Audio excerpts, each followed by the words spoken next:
Hello दोस्तों, राधे राधे। मैं रोही केसरी। जब महादेव की नगरी हो तो फिर क्या कहना। आठवीं ज्योतिर्लिंग जो महाराष्ट्र में नासिक से 30 किलोमीटर आगे, जिसे हम त्र्यंबकेश्वर ज्योतिर्लिंग के नाम से जानते हैं, इसके भी एक अद्भुत और पौराणिक कथा है। कहते हैं गौतम ऋषि और माता अहिल्या अपने आश्रम में रहते हैं।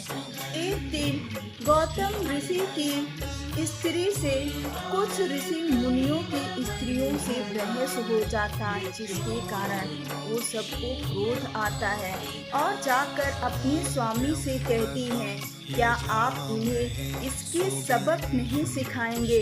वो सब भी सोचते हैं कि अपने आप को ज़्यादा महान समझते हैं ऋषि मुनि, उनकी पत्नी, और इन्हें इसकी सजा जरूर मिलनी चाहिए। उन्होंने गौरी नंदन की घोर तपस्या करते हुए और उन्हें प्रसन्न करते हुए जब गणराज प्रसन्न हो जाते हैं, प्रकट होते हैं, तो उनसे बोलते हैं कि मैंने आपका इसलिए पूजन किया कि आप हमारी कामना पूर्ण करें।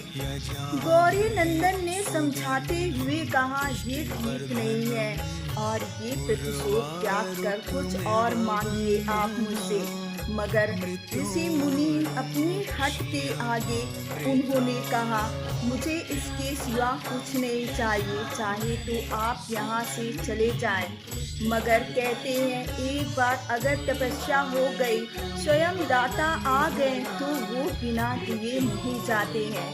गौरी नंदन ने कहा ठीक है, और वो एक निर्बल गाय का रूप धारण करते हैं, जहाँ पे गौतम ऋषि उन्हें जाते हैं चारा खिलाने। उनका निर्बल शरीर देखकर उन्हें दया आता। जैसे ही वो चारा खिलाते हैं, वो गाय वहीं पे गिर जाती है और वहीं पे मर जाती है, जिससे सारे ब्राह्मण कहते हैं तुम्हें गौ हत्या का पाप लग गया और जाओ यहाँ से चले जाओ तुम दोनों। तुम्हें घोर तपस्या करनी पड़ेगी, भगवान शिव का पूजन करो, जब ये तुम्हारा पाप धुलेगा। और माता गंगा को यहाँ लेकर आओ। वहाँ से चले जाते हैं गौतम ऋषि। कई युगों तक उन्होंने तपस्या की। जब जाकर देव आदिदेव महादेव प्रसन्न होकर प्रकट हो जाते हैं और उनसे वो क्षमा मांगते हैं। महादेव ने कहा, ये तुमने कुछ भी गलत नहीं किया, ये तुम्हारे साथ जो भी हुआ है पुत्र, ये सब तुम्हारे ऋषि मुनियों ने किया है और सजा के पात्र हैं, मैं उन्हें सजा दूंगा। गौतम ऋषि ने कहा, नहीं नाथ, आप उन्हें कोई सजा मत दीजिए, उनकी ही वजह से आज मैंने आपके दर्शन किए हैं। भगवान शिव प्रसन्न हो जाते हैं और वहाँ पर त्र्यंबकेश्वर ज्योतिर्लिंग के नाम से, 8वें ज्योतिर्लिंग के नाम से वहाँ पे विराजमान हो जाते हैं।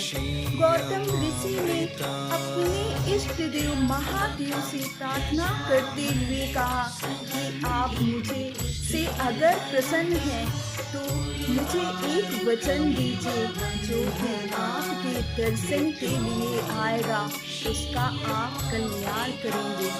देव आदिदेव महादेव ने ऋषि को ये आशीर्वाद दिया कि जो भी मेरे ज्योतिर्लिंग का दर्शन करेगा उसका कल्याण ही कल्याण होगा।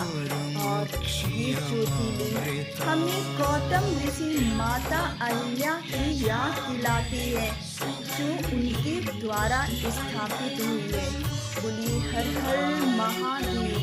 जय श्री शंभू, जय श्री।